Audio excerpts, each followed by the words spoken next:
बच्चों, कृष्ण लीला तो आपने बहुत बार सुनी होगी, देखी होगी, जिसमें श्री कृष्ण जब कंस को मार देते हैं, उनका वध कर देते हैं, तो राजकाज संभालने के लिए श्री कृष्ण मथुरा चले जाते हैं। पीछे से उनका परिवार, उनका गांव वो बिछुड़ जाता है, या यूं कहें कि वो उनसे अलग हो जाते हैं।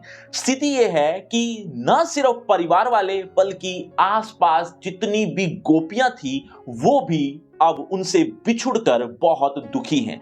अब स्थिति यह है कि हर रोज गोपियां एक उम्मीद लगाए हुए हैं कि आज नहीं तो कल श्री कृष्ण लौट आएंगे, हमसे बातें करेंगे, हम उनकी पूजा अर्चना करेंगे, इस तरह की चीजें, इस तरह की गतिविधि हम उनके साथ करेंगे। इस तरह की सोच वो बनाए हुए हैं। लेकिन एक दिन ट्विस्ट आ जाता है, या यूं कहें कि एक दिन कुछ ऐसा हो जाता है, कुछ ऐसा घटित हो जाता है जिसकी वजह से गोपियां बहुत गुस्सा हो जाती हैं, गुस्सा भी हो जाती हैं और दुखी भी हो जाती हैं। कारण क्या है? कारण यह है कि श्री कृष्ण तो लौटे नहीं, श्री कृष्ण तो आए नहीं, बल्कि श्री कृष्ण ने अपने मित्र को भेज दिया। किसको?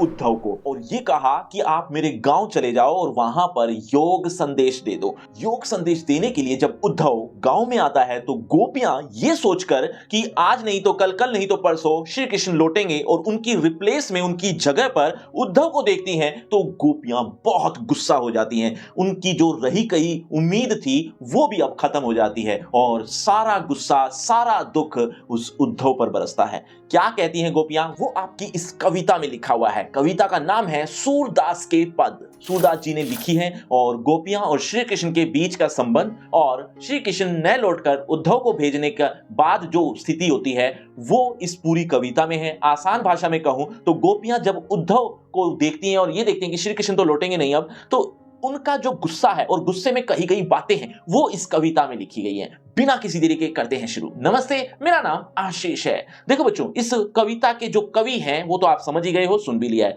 कविता के कवि हैं सूरदास जी। और इस कविता की बात करें तो ये कविता तो हम डिटेल में जानेंगे ही, लेकिन इसी चैप्टर के एक्सरसाइज क्वेश्चन, इंपॉर्टेंट क्वेश्चन और एमसीक्यू टाइप क्वेश्चन भी हम इसी वीडियो में बात करेंगे। तो बिना किसी देरी के जल्दी से शुरू कर देते हैं। देखो, उद्धव तुम हो अति बड़भागी, अपरस रहत सन्हे तगाते, नाहिन मन अनुरागी। इन दोनों लाइन का या इन दोनों पंक्ति की व्याख्या या दोनों में क्या बता रखा है, ध्यान से सुनो। देखो, यहां गोपियां उद्धव को कह रही हैं कि तुम तो बहुत भाग्यशाली हो। कैसे भाग्यशाली? इसीलिए क्योंकि तुम श्री कृष्ण के प्रेम के बंधन में बंधे ही नहीं। मतलब तुम श्री कृष्ण के पास रहते हो, हम भी रहते थे, लेकिन हम तो उनके जंगल में फंस गए, या यूं कहें कि उनके प्रेम के बंधन में फंस गए। लेकिन तुम तो बहुत भाग्यशाली हो कि तुम प्रेम के सागर के पास रहकर भी, प्रेम के सागर कौन? श्री कृष्ण। प्रेम के सागर के पास रहकर भी तुम उनके प्रेम में बंधे ही नहीं, उनका प्रेम तुम्हारे ऊपर चढ़ा ही नहीं। ये बात इस दो पंक्ति में लिखी गई थी। नेक्स्ट, पुरनी पात रहत जल भीतर, ता रस देह न दागी, ज्यों जल मा तेल की गागरी, बूंद न ताको लागी। अब यहां गोपियां ही कह रही है उद्धव से। क्या कहती हैं इन दो पंक्तियों में? गोपियां कहती हैं कि जिस तरह से कमल का पत्ता होता है, उस कमल के पत्ते के ऊपर आप बूंद डालो, बूंद टिकेगी नहीं, वो फिसल जाएगी उसी टाइम ही। या यूं कह सकते हो कि कमल के पत्ते के ऊपर अगर आप बूंद या पानी डालोगे तो वो भीगेगा नहीं, वो गीला नहीं होगा। भीगेगा क्यों नहीं? दरअसल उसके ऊपर चिकनाहट होती है, जिसकी वजह से ऐसा होता है। एक और उदाहरण देती हैं गोपियां। क्या कहती हैं कि जैसे तेल की मटकी होती है, तेल से भरी हुई मटकी हो या उसके आसपास तेल लगा हुआ हो, तो क्या उस घड़े के अंदर पानी आएगा? या उसके घड़े के बाहर भी अगर तेल लिपटा हुआ है तो क्या उसके ऊपर बूंद ठहरेगी? नहीं, बिल्कुल नहीं ठहरेगी। कारण तेल की चिकनाहट के कारण उसके ऊपर बूंद का दाग तक भी नहीं लगेगा। तो अब आप समझ गए होंगे ये गोपियां क्यों कह रही हैं। दरअसल वो जो कमल का पत्ता है और जो तेल की मटकी है, ये तो है उद्धव, ठीक है, और पानी की जो बूंद है वो है श्री कृष्ण का प्रेम, जो उसके ऊपर टिक ही नहीं रहा। इसका मतलब वो ये कहना चाहती हैं, यानी गोपियां ये कहना चाहती हैं कि तुम्हारे ऊपर तो प्रेम का रंग चढ़ता ही नहीं है। आगे देखो, प्रीति नदी में पांव न बोर्यो, दृष्टि ने रूप परागी, सूरदास अब लाहम भोरी, गुर चाटी ज्यों पागी। अब इन दो पंक्तियों में गोपियां कहती हैं कि तुमने तो प्रेम रूपी नदी में पैर डुबोया ही नहीं है, तुम्हारी दृष्टि तो किसी के रूप पर मुग्ध हुई ही नहीं है। मतलब ये एक तरह के उल्हाने दिए जा रहे हैं, एक शिकायत की जा रही है कि तुम श्री कृष्ण के पास रहकर भी जो तुम इतनी दूर आ गए हो, मतलब श्री कृष्ण से दूर हो गए हो, क्या तुम्हारा मन कर गया हमारा तो मन नहीं करता। इसीलिए कहा कि श्री कृष्ण तो प्रेम की नदी है, जिनके अंदर तुमने पैर डुबोया ही नहीं, मतलब उस नदी में तुमने पैर तक भी नहीं डुबोया। पूरा नहाना तो दूर की बात, पैर तक भी डुबो देते तो भी प्रेम का रंग चढ़ जाता। लेकिन तुम्हारी दृष्टि कभी किसी रूप पर मुग्ध हुई ही नहीं है। कैसे होगी? जब श्री कृष्ण पर ही मुग्ध नहीं हुई तो और किसी पर कैसे होगी? सूरदास जी कहते हैं, अब ये जो लाइन लिखी है, सूरदास अबला हम भोरी, अब इसका क्या मतलब है, ध्यान से सुनो। सूरदास जी के माध्यम से गोपियां कह रही हैं, लिखी तो सूरदास जी है ना, सूरदास जी ने है ना, तो इसीलिए जो लिखने वाले हैं उन्होंने अपना नाम लिख दिया। तो सूरदास जी के माध्यम से क्या कह रहे हैं? गोपियां कह रही हैं, क्या कहती हैं? अबला हम भोरी, हम तो भोली भाली अबला नारियां हैं। गुड़ चाटी चौपागी, मतलब जैसे किसी गुड़ पर अगर चींटी चिपक जाए तो क्या वो उससे अलग हो पाती है? नहीं। अगर थोड़ा सा मेल्ट हो ना गुड़ और उसके ऊपर अगर चींटी चिपक जाए तो वो उससे अलग नहीं हो पाएगी, क्योंकि उसमें वो धंस जाएगी, वहीं पर ही प्राण त्याग देगी, लेकिन वो उससे अलग नहीं हो पाती। अब यही स्थिति हमारी भी है। हम तो वो चींटियां हैं जो गुड़ पर लिपट चुके हैं। मतलब वहां श्री कृष्ण के प्रेम की बात कर रही हैं। वो क्या कहती हैं कि श्री कृष्ण का प्रेम के ऊपर हम लिपट चुके हैं, अब यहां से अलग हम नहीं हो सकते, हम तो प्राण ही त्याग देंगे। मन की मन ही मांझ रही, कहिए जाई कौन पे उठो, ना ही परत कही। अब यहां गोपियां कहती हैं कि हमारे अंदर मन की बातें थी जो हम श्री कृष्ण से करना चाहती थी, पर अब नहीं कर पाते, मतलब हम अब कर नहीं सकेंगे। कारण कि ऐसे ही किसी से थोड़ी कही जाती हैं जो हमारे मन की बातें थी। हम तो श्री कृष्ण से ही करना चाहती थी वो बातें, लेकिन श्री कृष्ण लौटे नहीं, तो अब वो जो बातें थी हमारे अंदर वो हमारे मन के मन में ही रह गई है। अवधि आधार आस आवन की, तन मन बिथा सही, अब इन जोग संदेश नहीं सुनी सुनी, बिरहनी बिरह दही। अब गोपियां कह रही हैं, उद्धव से ही कह रही हैं, क्या कहती हैं? हमारे तो श्री कृष्ण जो थे ना, उनके आने की आस, आने की उम्मीद हमारे प्राणों का आधार थी। मतलब हम जीवित इसी वजह से थी कि एक उम्मीद थी, और वो जो नहीं आ रहे थे, इतने दिन का इंतजार में जो हमें पीड़ा हो रही थी, वो हम अपने तन मन में सहन कर रही थी। और दूसरी तरफ तुम योग संदेश ले आए, तो इस योग संदेश को सुन सुनकर अब हमारी जो वो पीड़ा थी, जो पहले से पीड़ा थी, वो और ज्यादा बढ़ गई है। अब उस पीड़ा में और ज्यादा आग लग गई है, अर्थात वो अत्यधिक मात्रा में हो गई है। चाहती हुती गुहारी जितई उत्तय धार बही, सूरदास अब धीर धरई क्यों, मर्यादा न लही। अब इन दो पंक्तियों में गोपियां कहती हैं कि जहां से हम पुकार लगाना चाहती थी, मतलब एक उम्मीद होती है ना कि हम अगर मुसीबत में हैं तो एक कहीं से तो हम रास्ता निकालें, कहीं से तो हमें एक उम्मीद मिले कि यहां से हमारी रक्षा हो सकती है। तो अब स्थिति यह है कि वहां से तो योग संदेश की धारा बहने लग गई। तो हम जो चाहती थी गुहार लगाना, रक्षा के लिए पुकारना चाहती थी, वहां से तो योग संदेश बहने लग गया, अर्थात योग संदेश ले आए हैं। तो ऐसे योग संदेश का हम क्या करें? आगे गोपियां कहती हैं कि अब हमसे धीरज नहीं रखा जाता, धैर्य नहीं रखा जाता। क्यों? क्योंकि श्री कृष्ण को तो मर्यादा ही नहीं रही। कैसी मर्यादा?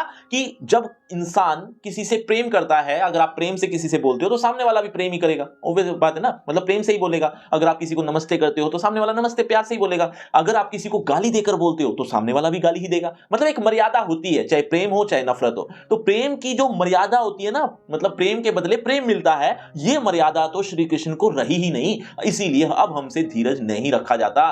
क्यों नहीं रखा जाता? क्योंकि मर्यादा नहीं रही, प्रेम के बदले प्रेम मिल ही नहीं रहा। आगे गोपियां कहती हैं कि हमारे हरि हारिल की लकड़ी, मन क्रम वचन नंद नंदन और यह दृढ़ करी पकड़ी। अब इन दो पंक्तियों में कवित्री, सॉरी बार बार कवित्री कह रहा हूं, गोपियां कहती हैं, क्या कहती हैं कि हारिल पक्षी होता है ना, हारिल पक्षी के पंजों में हमेशा लकड़ी रहती है, हमेशा, चाहे वो सोता हो चाहे जागता हो उड़ता हो, हमेशा उसके पंजे में लकड़ी विद्यमान रहती है। तो हम तो हारिल पक्षी हैं, और लकड़ी कौन है? श्री कृष्ण। श्री कृष्ण उस लकड़ी के समान हैं जो हारिल पक्षी के पंजों में रहती है। तो हम तो हारिल पक्षी हैं और श्री कृष्ण को मजबूती के साथ पकड़ा हुआ है। कहां पर? अपने मन में, अपने कर्म में, अपने वचन में, दिन में, रात में, मतलब चाहे कैसी भी स्थिति हो, हमारा हृदय में वो हमेशा विद्यमान रहते हैं। जागत सोवत स्वपन दिवसी निसी, कहना कहना जकरी, सुनत जोग लागत है ऐसो ज्यों करोई ककरी। अब इन दो पंक्तियों में गोपियां कहती हैं, क्या कहती हैं कि चाहे दिन हो चाहे रात हो, जाग रहे हो चाहे सो रहे हो, दिन रात जागते सोते हम कान्हा कान्हा जपती रहती है, बस श्री कृष्ण की ही याद आती है। ये जो तुम योग संदेश ले आए हो ना, ये बिल्कुल ऐसा है जैसे कोई कड़वी ककड़ी हो। कड़वी ककड़ी होती है ना, बिल्कुल कड़वी होती है, जो वो खाने में स्वादिष्ट नहीं होती, उसको कोई क्यों खाएगा। तो ये योग संदेश बिल्कुल कड़वी ककड़ी के समान है हमारे लिए। सूतो व्याधि हमको ले आए, देखी सुनी न करी, यह तो सुर तिन्हि ले सोपो, जिनके मन चकरी। अब इन दो पंक्तियों में गोपियां कहती हैं कि ये जो तुम कड़वी ककड़ी ले आए हो, ये जो योग संदेश ले आए हो, ये हमारे लिए रोग है, बीमारी है, और ऐसी बीमारी जो कभी हमने ना तो देखी, ना कभी सुनी, ना कभी व्यवहार में लाई। इस योग संदेश को ऐसे लोगों को दे दो जिनके मन चक्री के भांति, चक्री होती है ना, घूमती रहती है, जिनके मन चक्री की भांति घूमते हैं ना, ये संदेश उनको दे दो। हमारा मन तो स्थिर है, एक ही जगह टिका हुआ है, चक्री की भांति घूम नहीं रहा। वो स्थिर कहां पर है? उनका मन है श्री कृष्ण के ऊपर। बस यही बात वो उद्धव को समझा रही हैं। हरि है राजनीति पढ़ियाए, समझुई बात कहत मधु करके, समाचार सब पाए। अब ये जो आप भाषा देख रहे हो, दरअसल ये ब्रज भाषा है, जो सूरदास जी अक्सर जब श्री कृष्ण के बारे में जब भी कविताएं लिखते थे या कोई पद रचना करते थे, तो अक्सर वो ब्रज भाषा का प्रयोग करते थे। तो क्या लिखा है इन दो पंक्तियों में? गोपियां अब आपस में बात कर रही हैं। क्या कहती हैं कि सुनो सखी, हे सखी तुम ध्यान से सुनो, हरि ने राजनीति पढ़ ली है। राजनीति का मतलब अब वो राजनेता हो गए हैं, तो थोड़ी बहुत चालाकी तो आ ही जाती है। तो राजनेता वाले जो काम है ना, वो कर रहे हैं। हरि ने यानी श्री कृष्ण ने राजनीति सीख ली, थोड़ी चालाकी सीख ली, इसीलिए तो वो खुद नहीं आए बल्कि अपने मित्र को भेज दिया, योग संदेश भेज दिया। तो कितनी बड़ी चालाकी की है, ये एक राजनेता ही कर सकता है। तो ये जो उद्धव संदेश लेकर आया है, ये समाचार तुम समझ रही हो ना, इसका क्या मतलब है? ये एक तरह की चालाकी ही है। एक अति चतुर होते पहले ही, अब गुरु ग्रंथ पढ़ाए, बड़ी बुद्धि जानी जो उनकी, योग संदेश पठाए। अब इन दोनों लाइन का जो क्या मतलब निकल रहा है, ध्यान से सुनो कि गोपियां कहती हैं कि एक तो पहले से ही बहुत चतुर थे, कौन? श्री कृष्ण, और अब तो उन्होंने राजनीति भी पढ़ ली। चतुरता तो उनके अंदर पहले से ही थी, राजनीति और सीख ली, तो एक तरह का डबल चतुर हो गए वो, दो गुने चतुर। मतलब कहने का मतलब ये तो बहुत ज्यादा चतुराई होगी उनके अंदर, इसीलिए तो उन्होंने योग संदेश पढ़ने के लिए भेज दिया, खुद नहीं आए। इसी बात से उनकी बड़ी बुद्धि के बारे में पता चलता है कि उनकी बुद्धि कितनी बढ़ गई है। उद्धव बल भले लोग आगे के, पर हित डोलत धाये, अब अपने मन फिर पाए, चलत जुहुते चुराए। क्या मतलब बना इन दोनों पंक्तियों का? उद्धव से गोपियां कहती हैं कि उद्धव से कि पहले के जो लोग होते थे ना, बहुत भले होते थे। भले कैसे होते थे कि दूसरों के दुख के लिए, अगर दूसरे को दुख है, दूसरों को सुख देने के लिए बहुत प्रयास करते थे, बहुत प्रयास करते थे, इधर उधर दौड़ते थे, अनेकों प्रयास किए जाते थे। लेकिन आजकल वो स्थिति नहीं है। हम दुखी हैं, इसकी किसी को परवाह ही नहीं है। अब हम अपना मन वापिस पा लेना चाहती हैं। कहां है उनका मन? उनका मन श्री कृष्ण के पास है। जब वो यहां से जा रहे थे ना, तो उनका मन चुरा कर ले गए थे, ऐसा गोपियां कहती हैं। इसीलिए अब हम अपना मन वापिस पा लेना चाहती हैं। ते क्यों अनीति करें आपुन, जे और अनीति छुड़ाए, राज धर्म तो यही सुर, जो प्रजा न जाहि सताए। अब यहां इन दो पंक्तियों में गोपियां कहती हैं कि जो दूसरों को अन्याय से छुड़वाते हैं, अन्याय से तो छुड़वाते हैं ना, क्योंकि राजा हैं, राजा हैं तो अन्याय जिसके ऊपर हुआ है उनको न्याय देना, यही तो काम है। तो जो दूसरों को अन्याय से छुड़वाते हैं, वो हमारे साथ न्याय क्यों नहीं कर रहे? वो हमारे साथ अन्याय क्यों कर रहे हैं? हमारे ऊपर अन्याय ही हुआ है जो श्री कृष्ण खुद नहीं आए। उन्होंने तो अपना धर्म ही छोड़ दिया है। क्यों? क्योंकि राजा का धर्म यही होता है कि प्रजा को सताए ना, लेकिन वो हमें ही सता रहे हैं। क्यों? ऐसा क्यों? बच्चों, समरी समझ में आई तो वीडियो को शेयर और सब्सक्राइब करना तो बनता है। अगर आपको लग रहा हो ये चैप्टर खत्म हो गया है, जी नहीं, अभी तो आपको इसी चैप्टर की लाइन बाय लाइन एक्सप्लेनेशन भी तो चाहिए होगी, जिसमें मैंने वर्ड टू वर्ड एक्सप्लेनेशन की है, तो वो भी आप जरूर देखना। और इसी की इंपॉर्टेंट क्वेश्चन, एक्सरसाइज क्वेश्चन और एमसीक्यू टाइप क्वेश्चन, मतलब ये सारा कॉम्बो पैक एक तरह का फ्री है। लेकिन ये मिलेगा कहां? मिलेगा बच्चों, लेकिन डिस्क्रिप्शन बॉक्स में जाना होगा। डिस्क्रिप्शन बॉक्स में एक लिंक दिया है सबसे ऊपर, लिंक का नाम रखा है free crash course for 10th class. इस नाम से आपको एक लिंक मिल जाएगा, जिसमें आपको ये चारों चीजें एक ही जगह पर देखने को मिल जाएगी। आपको कहीं भी भटकने की जरूरत नहीं पड़ेगी। लेकिन उस लिंक को क्लिक करना बाद में, उससे पहले होगा आपका इसी चैप्टर से रिलेटेड एक छोटा सा टेस्ट। देखना चाहता हूं इस चैप्टर को आपने कितने अच्छे समझा। अगर आप इस चैप्टर को अच्छे समझ चुके हो तो देखें जरा किसने कितना पढ़ा। पहला प्रश्न आपकी स्क्रीन पर ये रहा। श्री कृष्ण के मित्र का क्या नाम है जो गोपियों को योग संदेश देता है? आसान सा है, लेकिन बच्चों हर प्रश्न के बाद आपको 5 सेकंड मिलेंगे आंसर देने के लिए। आप अपना आंसर कमेंट करते रहना, एंड में देखना चाहता हूं किसके कितने आंसर ठीक हुए। श्री कृष्ण के मित्र का क्या नाम है जो गोपियों को योग संदेश देता है? आपके ऑप्शन आपकी स्क्रीन पर ये रहे। ए बलराम, बी नंद, सी उद्धव या डी अक्रूर। आपके 5 सेकंड शुरू होते हैं अब। 5 4 3 2 1 0। सही उत्तर ऑप्शन सी उद्धव। चलिए बच्चों अगला प्रश्न। अगला प्रश्न, मन ही मांझ रही का अर्थ बताना है बच्चों। आपके ऑप्शन मन की दृढ़ता, मन की बात मन में ही रहना, सी है मन का भेद या डी फिर मन का ताप। 5 4 3 2 1 0। सही उत्तर ऑप्शन बी मन की बात मन में रहना। चलिए बच्चों अगला प्रश्न। अगला प्रश्न, गोपियों ने हरि यानी श्री कृष्ण की तुलना किससे की है? ध्यान से सोच समझ के जवाब देना। गिद्ध से, बाज से, हारिल से या कबूतर से? 5 4 3 2 1 0। सही उत्तर ऑप्शन सी हारिल से। चलिए बच्चों अगला प्रश्न। अगला प्रश्न, गोपियों के अनुसार किसने राजनीति की शिक्षा प्राप्त की है? आपके ऑप्शन कंस ने, नंद ने, कृष्ण ने या उद्धव ने? 5 4 3 2 1 0। सही उत्तर ऑप्शन सी। तो बच्चों ये है आपका रिपोर्ट कार्ड, ध्यान से देख लीजिए, पढ़ लीजिए। और हाँ, आपके टोटल मार्क्स कितने हैं ये कमेंट करना मत भूलना। आपकी क्लास से रिलेटेड फ्री क्रैश कोर्स आ गया जो कि बिल्कुल फ्री है। लिंक आपको डिस्क्रिप्शन बॉक्स में सबसे ऊपर मिल जाएगा। इस फ्री क्रैश कोर्स की खासियत ये है कि आपको आपकी क्लास से related A to Z syllabus एक ही पेज पर देखने को मिल जाएगा। आपको कहीं भी भटकने की जरूरत नहीं पड़ेगी। इस लिंक को जरूर क्लिक करना, लिंक डिस्क्रिप्शन बॉक्स में सबसे ऊपर मिल जाएगा। और अगर आपको मुझसे पर्सनल बातचीत करनी है तो सभी सोशल मीडिया के लिंक डिस्क्रिप्शन बॉक्स में आ जाइए, बातचीत करते हैं। शुक्रिया, धन्यवाद।